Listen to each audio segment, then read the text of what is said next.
Hi, everyone. Thank you for joining and welcome to the session. My name is Christina Joby Maria, and I'm a junior consultant at Townsend Townsend. And we are joined today by Dan Leeming, who is a senior consultant from Townsend Townsend. The purpose of the event: this is a retrofit information support and expertise event, which is fully funded by the Department of Energy Security and Net Zero, delivered by Townsend Townsend. The format of the event: there will be a presentation followed by plenty of opportunity for questions and discussion. The event will be an hour long and we will finish on time. Please keep your microphones muted and camera switched off during the presentation. The slide deck will be made available after the event in a follow-up email to everyone that attended today. There will be a clean recording of this and all other masterclasses in the resource section of the RISE website. We will provide all our useful links in the chat. Please ask questions in the chat function as we go, or there will be an opportunity to ask questions directly after the presentation. And finally, there will be a quick poll and a word cloud at the end of the session. Please complete them to help us understand the level of knowledge in our topics. Thank you everyone for joining, and I will now hand over to Dan to start today's presentation. Thank you very much, Christina. And yeah, I'm very happy to be here. Welcome everybody to today's session on project risks, with a lean towards thinking about the local grants. So that's the kind of main context that we're operating in today. So, quick agenda for the things we'll run through. I think there's quite a lot of slides to get through, but I'll try and whiz through them at a reasonable pace so that we can leave some time for questions and discussions, maybe around some of the issues and problems maybe you're facing or you've faced previously on retrofit projects. But yeah, the agenda's there, so we'll just have a quick overview of some of the sort of general themes of risk or risk areas, I suppose. A little bit on risk management processes and understanding common retrofit risks. And then all about identification, mitigation, and risk management, and then bringing in a bit of PAS into that as well. And then a little bit on resident engagement to kind of round things off. So really touching on quite a number of different topics with this, to get that kind of holistic view, I suppose, of the topic. Before we jump into the overview of risks themes as well, got to do a quick shout out for the MCA. So for anybody that hasn't already booked in a mobilization confidence assessment, MCA, please do so with us. It's a really good opportunity to have a nice one-to-one discussion between yourselves, your organization that is, and a delivery support manager from RISE, so they can understand sort of how ready you are for your project, and you can sort of draw up a bit of a support plan if there's any areas of your project where you think you could do with a little bit more help. So yeah, if you're interested in booking that, there's the email on the screen now, rise@turntown.co.uk, where you can book that.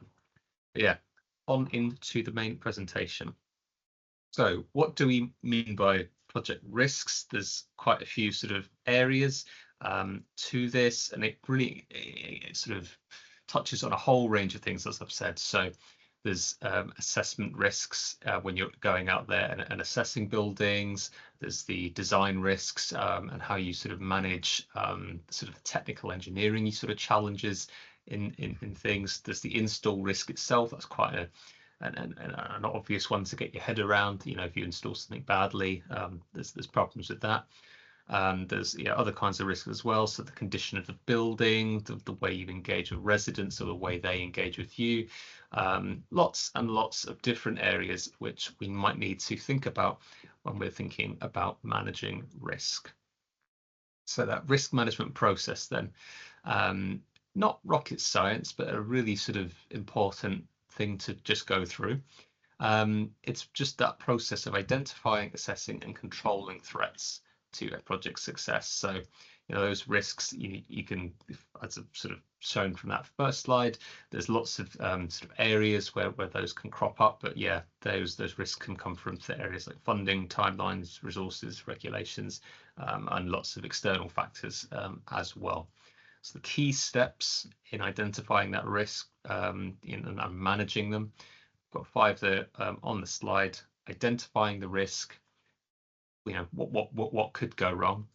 Assess that risk. How likely is it? What's the impact around that? prioritizing. So that's where we bring in the risk matrix. How likely is something to go wrong? And if it does go wrong, how bad will it be? Some things quite likely to go wrong, but they're not really that much of a problem. Other things may be highly unlikely, but if they go wrong, would be disastrous. So you can kind of get a bit of a sense of proportionality, I guess, to that risk, and therefore think about how you're going to prioritize the management of them. That will obviously then help you inform your planning. So what can you do then to reduce or manage that risk, and then monitor and review, are risks going to change through the project? Are the controls working? Do you need to switch things up a little bit? It's a bit of an ongoing process. Lots of stuff to do at the start, but then lots to do, and just check in with as you're monitoring that project. So hopefully the idea of a risk register is at least vaguely familiar to you, and it's obviously a really important part of managing this project, the local grant, but it's just simply a central document that's used to track all those identified risks and sort of monitor and update the mitigations that have been put in place to them. So that risk register is going to need to include risk ID, so a unique identifier, so that it can be quickly sort of referenced and looked up in a table, description, a clear explanation of what that risk is. Again, that likelihood, is it low, medium, very likely to sort of occur? What's the impact of that? Low, medium, high, however you want to sort of do that. And then that's going to give you that ability to then calculate that risk score. So that's the sort of likelihood times impact normally that people do on that. Owner, so who is responsible for managing the risk, the mitigation actions, what are you going to do to try and mitigate that risk, and that status of the risk. Is it open? Is it closed? Is it sort of an ongoing thing that you're monitoring? Or what's happening with it? So yeah, the risk register, hopefully from those bullet points there, to get a clear idea of the key bits that are required for that. The risk matrix, just a nice way to sort of visualize this sort of impact and likelihood, and you could assign a numerical score maybe to the impacts. Of very low you might have as 1, low as 2, medium as 3, 4, however you kind of want to make the numbers to make it sort of a bit more sort of calculable, if that's a word.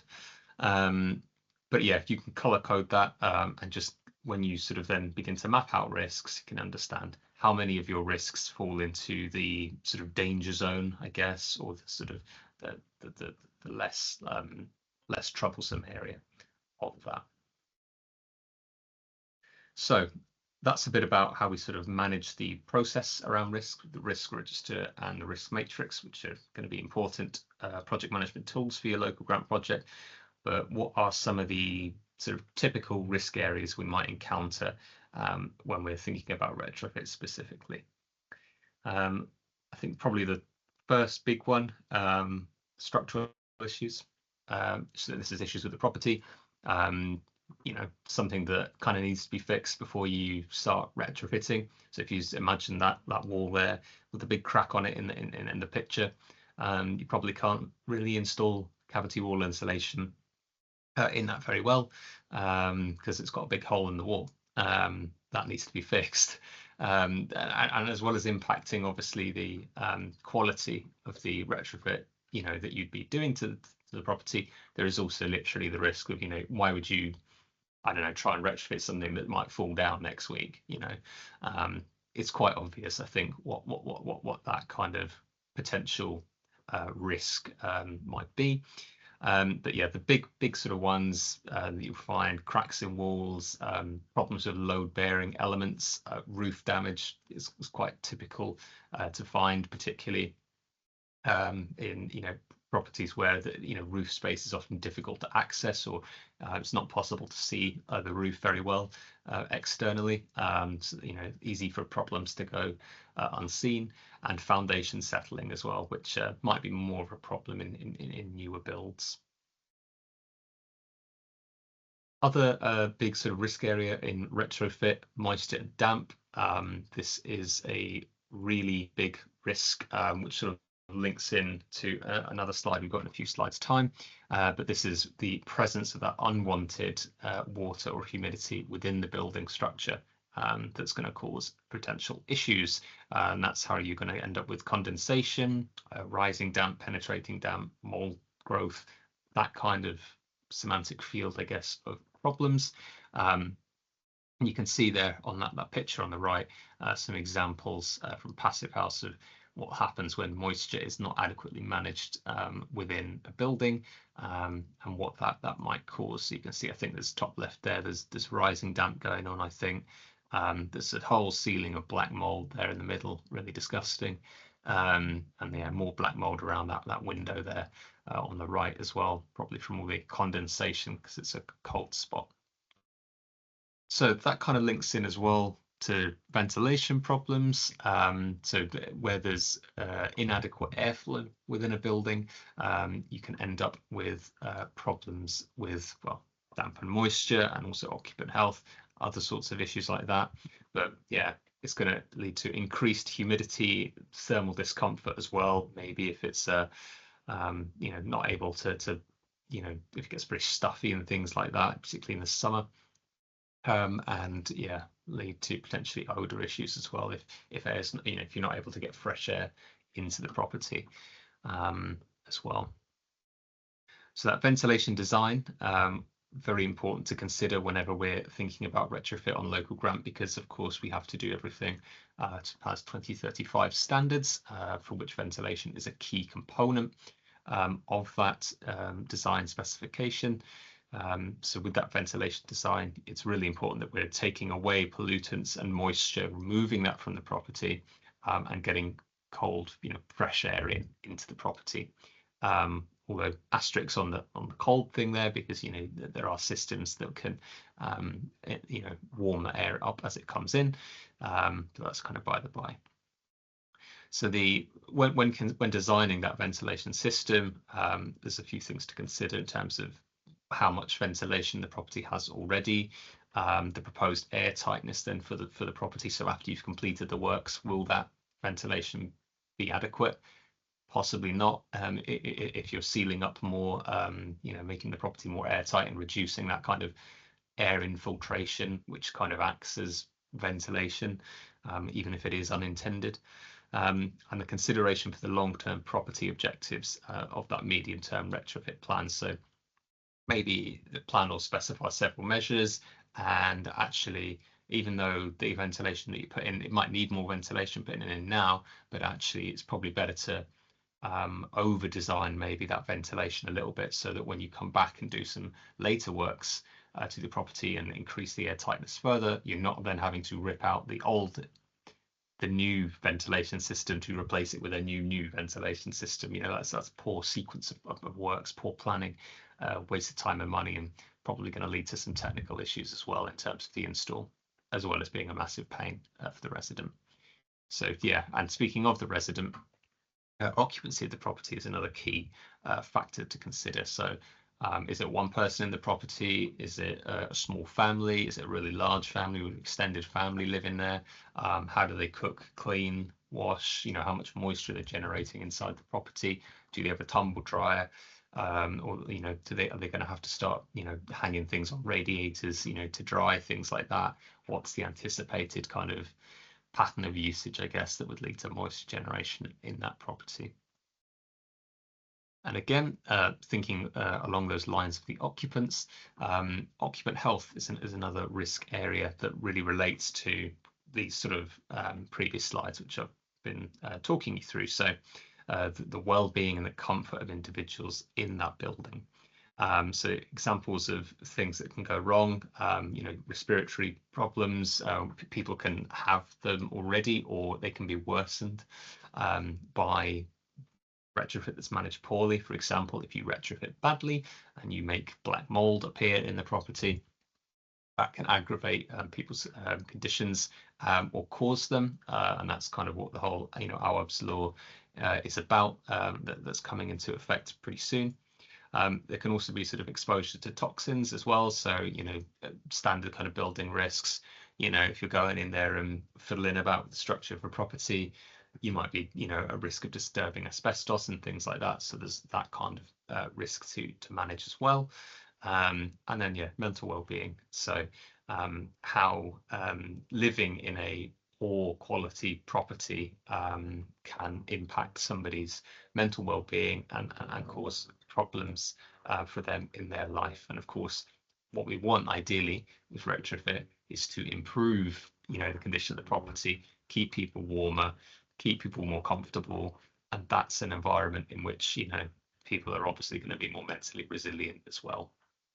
So it's a lot of different things that these can kind of touch on, these areas of risk. But I think those kind of structural issues, damp and moisture, ventilation, and occupant health, when we think about retrofit, those are kind of the big key issues, probably for people to think about.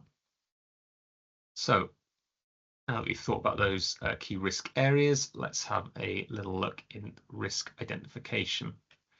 So when we are trying to determine those potential risks that you could impact the success of your retrofit project, thinking about identifying them and popping them into that risk register, how can we kind of do that? We can use a few different techniques. So getting the teams together, discussing things, brainstorming ideas, thinking about root cause analysis. So if you've had previous experience on a project, what went wrong there, why did it go wrong, and then how might you be able to mitigate that, hopefully learn from your mistakes. You can do a bit of a SWOT analysis, so that's kind of looking at your strengths, weaknesses, opportunities, and threats. So things you're really good at, things you're not so good at, opportunities that are sort of externally that might help you along, and threats, so external things that might negatively impact your project. You can conduct expert interviews as well. So if you've got, I don't know, a bunch of non-traditional housing stock, maybe you want to speak to somebody that really specializes in the retrofit of those buildings and really understands the structure of them, the fabric of them, because they'll probably have a bunch of wonderful little idiosyncrasies for you to contend with, and checklists as well. So using standardized checklists to cover common risks as well. So there's a few things you can do there to kind of start teasing out what those risks are going to be. And as well as the processes and exercises then that we can do to identify risks that we've looked at just there, I think one of the other sort of really good things to do is trying to get those case studies, previous projects, and have a little look at some of them and the tools and the learning that have come from them. So I'm just going to run through sort of a series of projects and sources that you may wish to look into in further detail, to sort of help you identify where you might encounter similar issues. So yeah, program failures, I guess we'll just start with some sort of broader ones. These are some key examples. On the right of this slide here, so Glasgow 2014, 4 tons of EWI fell off the top story of a residential tower, and also where I live in Woking, this reminds me, well, where I come from in Woking originally. I live in York now. They've done a lot of cladding on high-rise structures there, and I know that sort of I don't know if it's insulation or cladding or what it is, but it's been blown off a number of times in high winds, and led to sort of various roads and things being shut down around town centre. So yeah, try not to let that one happen. That's not what you want through your EWI. Obviously, that's quite a risk. You don't want 4 tons of building material falling off from a 30-story building or something. That might squish people. Edinburgh in 2014 as well. That's another sort of example there of EW, I think, falling off the insulated gable end of a school. So again, poor quality install of EWI on a low-rise building there. Grenfell is probably very, very familiar to everybody. I think, yeah, if you really want to go into the detail on that, there is a report out there which goes into quite a lot of detail and exactly why and how that occurred. But that's pretty obviously something that we do not want to repeat with our retrofit. And yeah, the sort of numerous individual insulation failures from 2010 to 20. mostly sort of following poor, inappropriate installation of CWI and EWI from historic schemes, CERT, CESP, and whatever else was going on in the noughties. I don't know. I was a child then. So let's have a little look forward to this one. Yeah, the retrofit for future program. So this one is a £17 million Innovate UK program that involved the deep retrofit of, I think, 115 houses in Leeds. There are some of the key sort of learnings of this program where it sort of really highlighted both successes and common failures around ventilation, moisture, performance gaps. So buildings not performing as well as they were modelled to. And it really sort of played a part in influencing PAS 2035, especially around the risk assessment, the retrofit coordinator role, and the need for monitoring and actually working out, is this retrofit actually going to do what it says on a tin?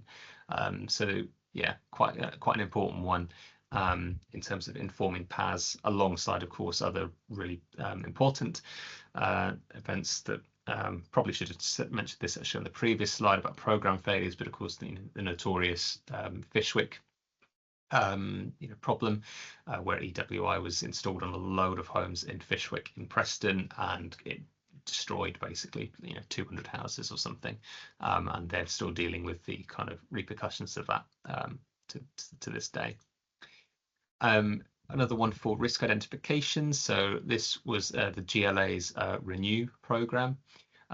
So this was a government support program for London, and they kind of developed this risk matrix as well to kind of deal with helping you evaluate inherent technical risks in different measures and how they kind of interact and where they're kind of safe to interact and where there's going to be a few questions to be answered.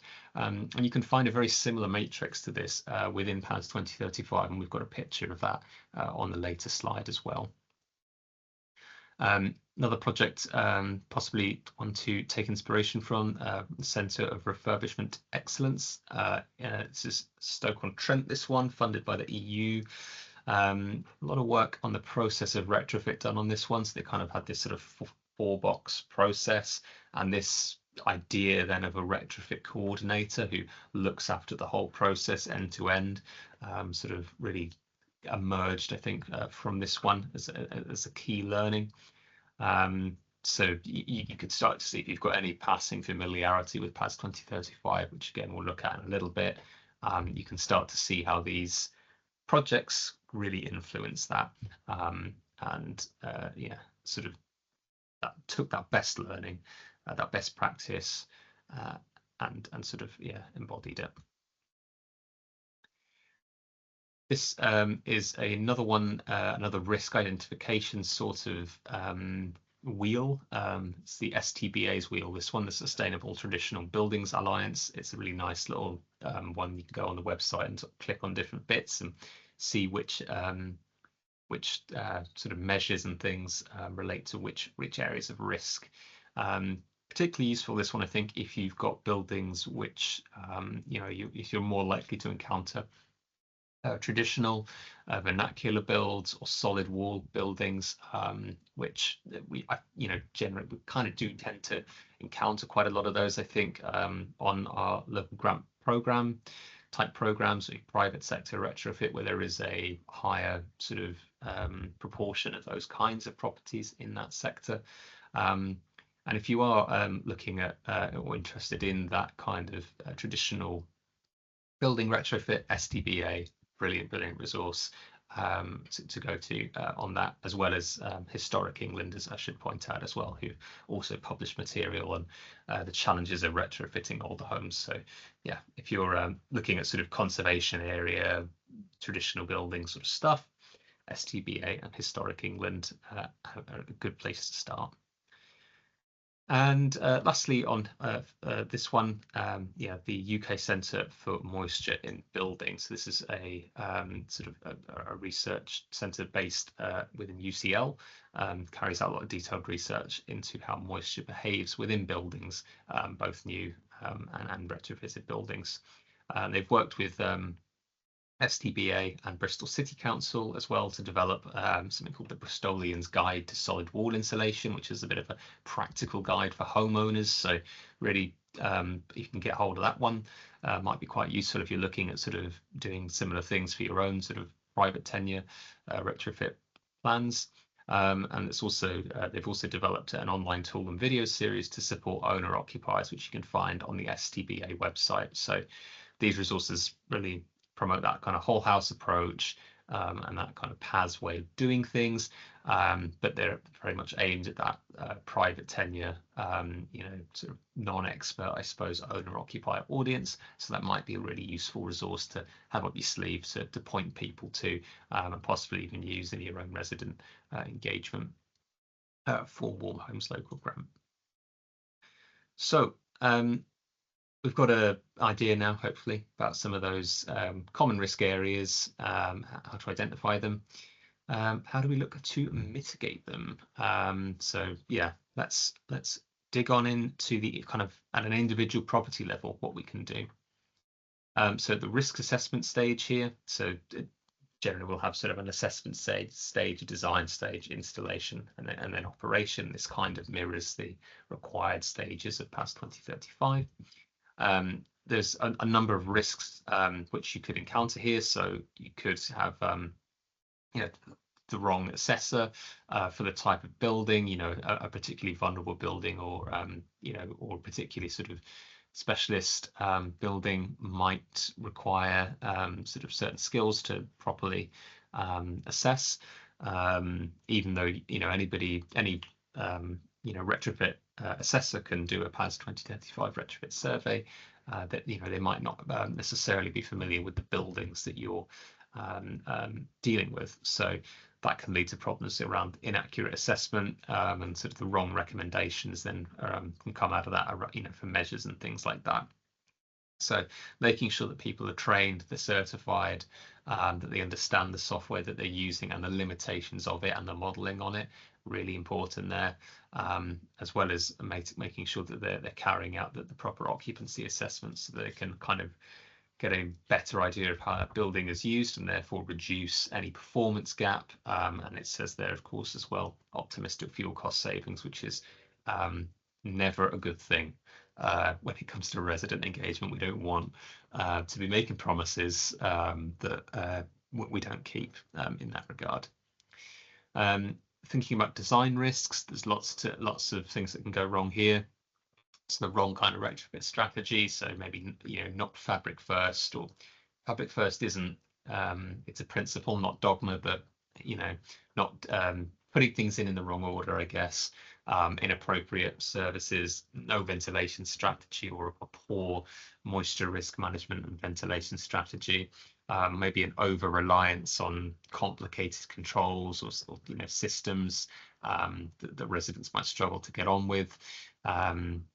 Poor integration of those measures. What else have we got? Overheating.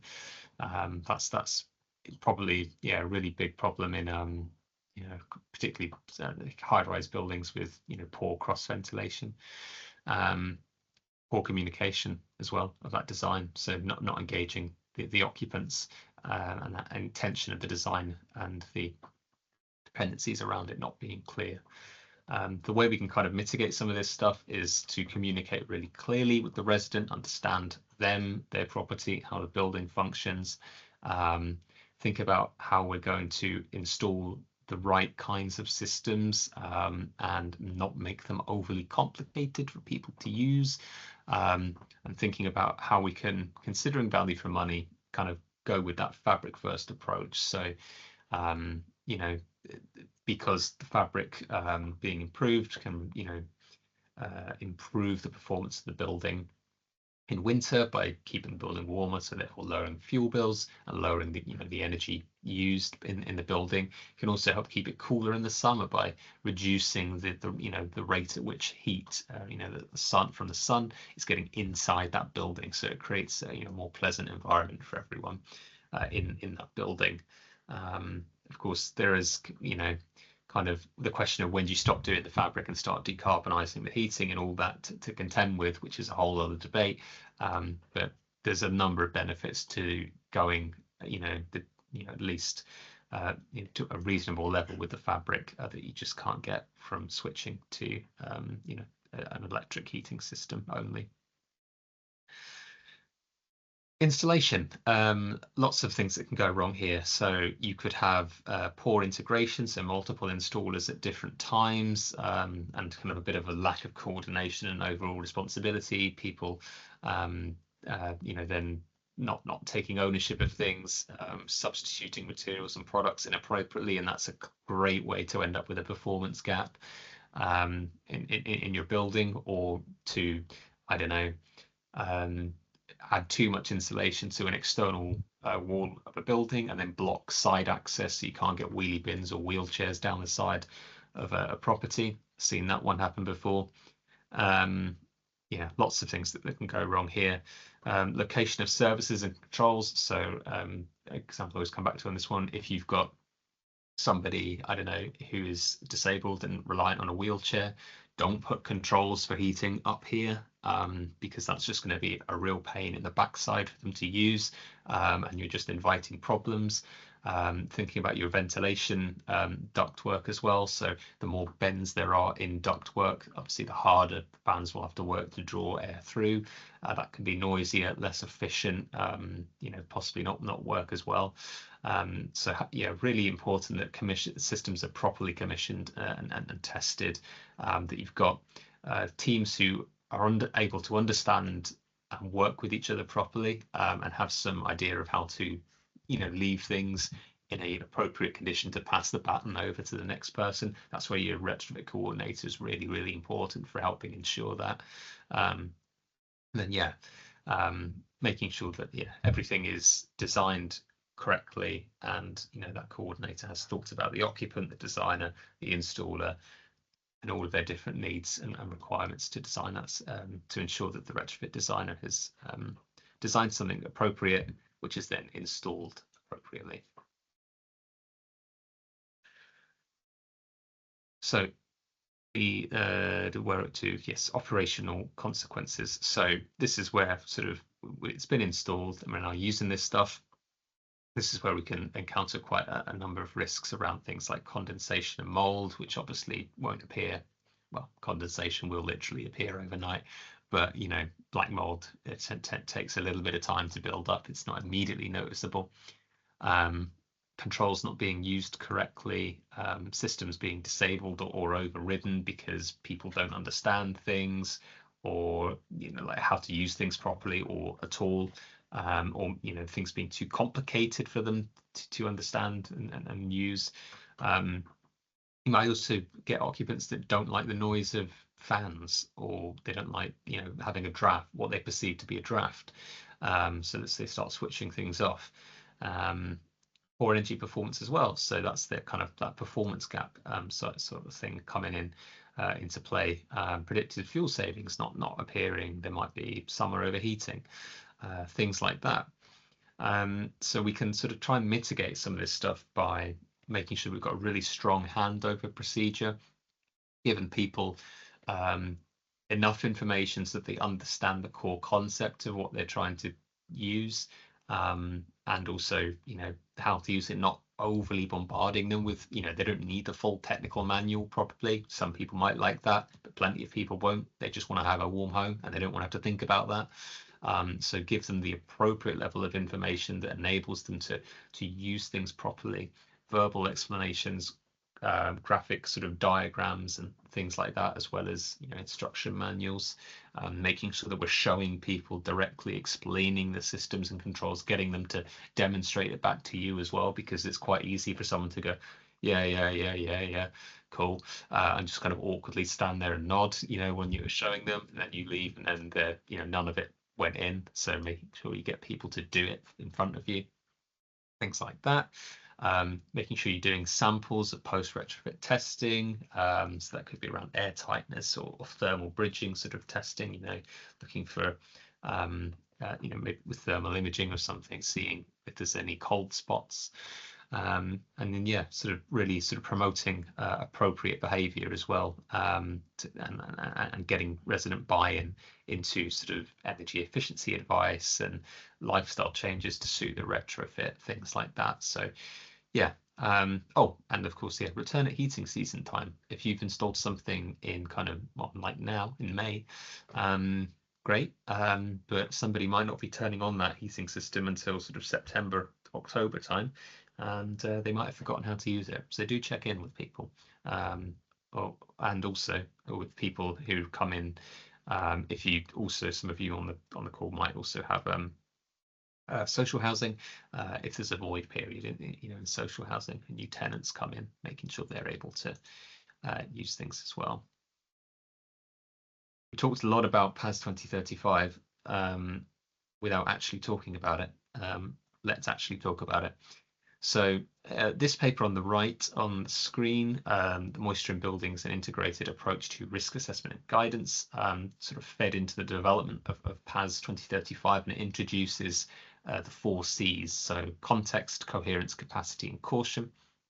So capacity, for example, that's an issue where there might be a tendency to kind of minimize everything in your design spec, making sure everything meets the minimum standards, and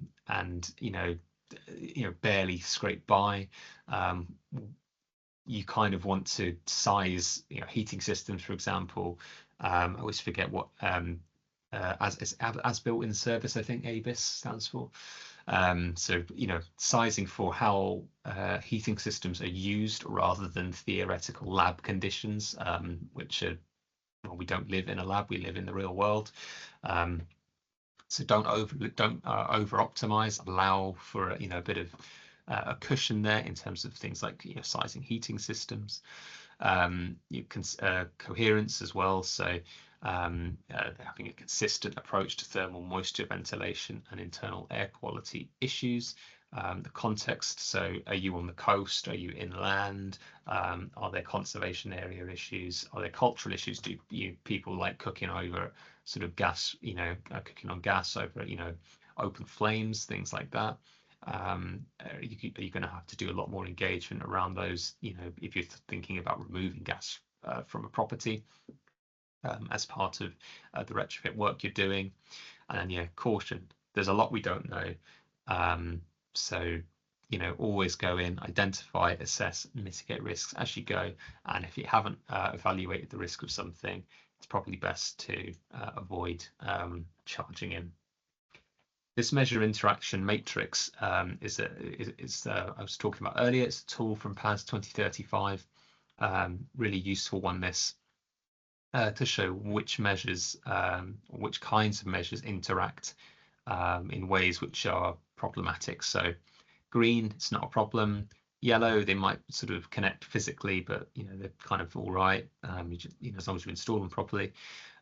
Orange, there might be some sort of possible knock-on effects, unintended sort of consequences of installing them together, unintended interactions. And then red, they don't work together at all. So always worth being aware of some of that kind of stuff when you're looking at retrofit designs. So we've got about 20 minutes left, which is good because I think we have just a few more slides to get through, maybe 5 or 6, which will look at resident engagement around risk. So we've had a look at a lot of technical risk processes, how to design and mitigate, things like that. Now let's look at resident engagement, which is the people in the homes that we're trying to retrofit, the biggest unknown of all. So I think we'll talk about this resident engagement issue sort of from the perspective of an air source heat pump installation, because I think that's a pretty good one to work through as an example. It touches upon a lot of the important nuances in regard to residents' acceptance and usage of retrofitted energy efficiency products, and those key principles can then be applied to any new retrofit measures, including fabric works, But usually things with an active component as opposed to like a passive measure like wall insulation will have the most issues, because residents will be interacting actively with it, hopefully. So we'll go through each of the 4 key benefits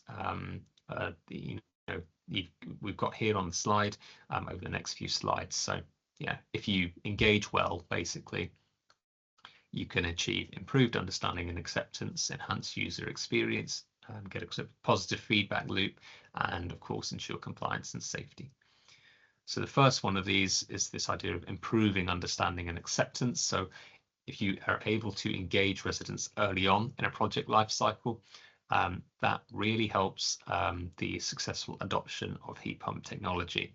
That kind of education and awareness takes time to sort of sink in. It plays a really critical role in sort of winning people over.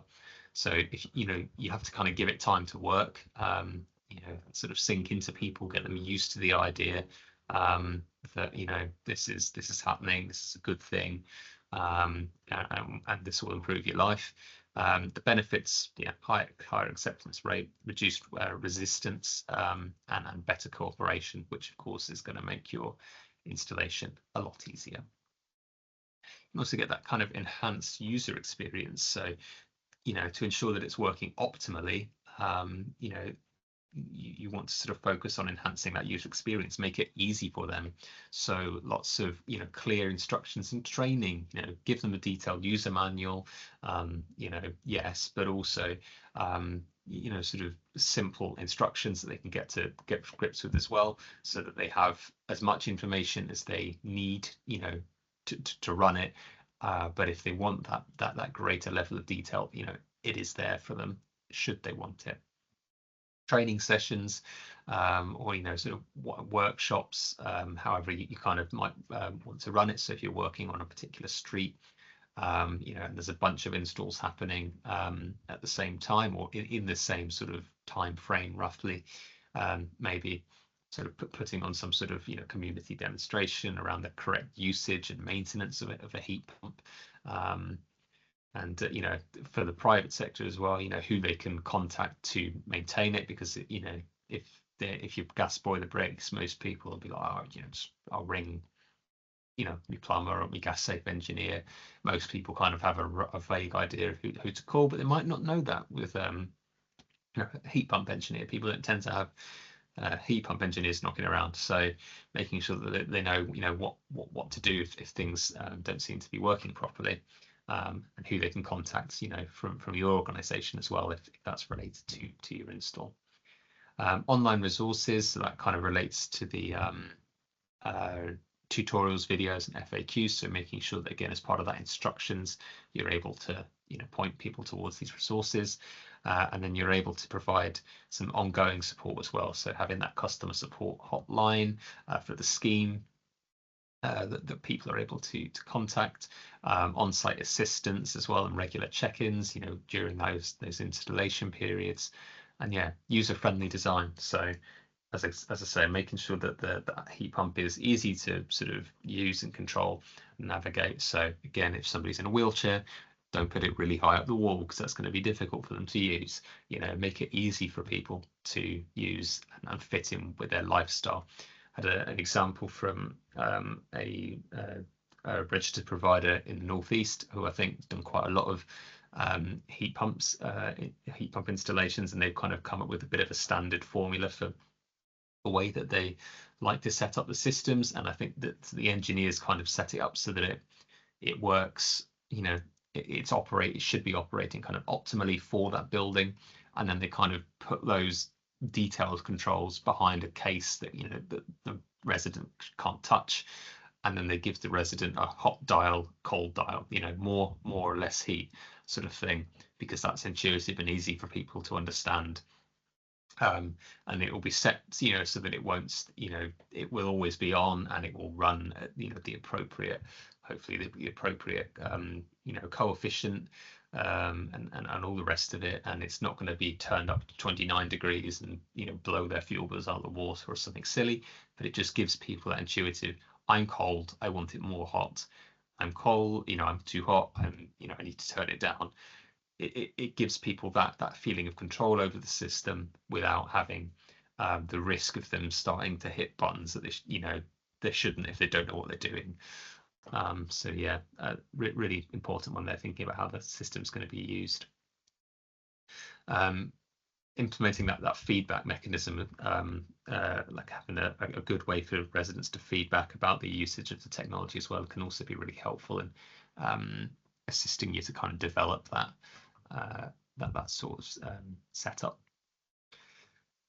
So yeah, outcome of all this is heat pumps. The heat pump will be operating more efficiently and effectively. It's going to provide more optimum heating and cooling, and it'll be sort of easier to proper maintenance and usage sort of extends the lifespan of the heat pump as well. So less frequent replacements and repairs, hopefully. So the feedback loop and increased satisfaction. Kind of started to talk about that, I guess, a little bit on the previous slide.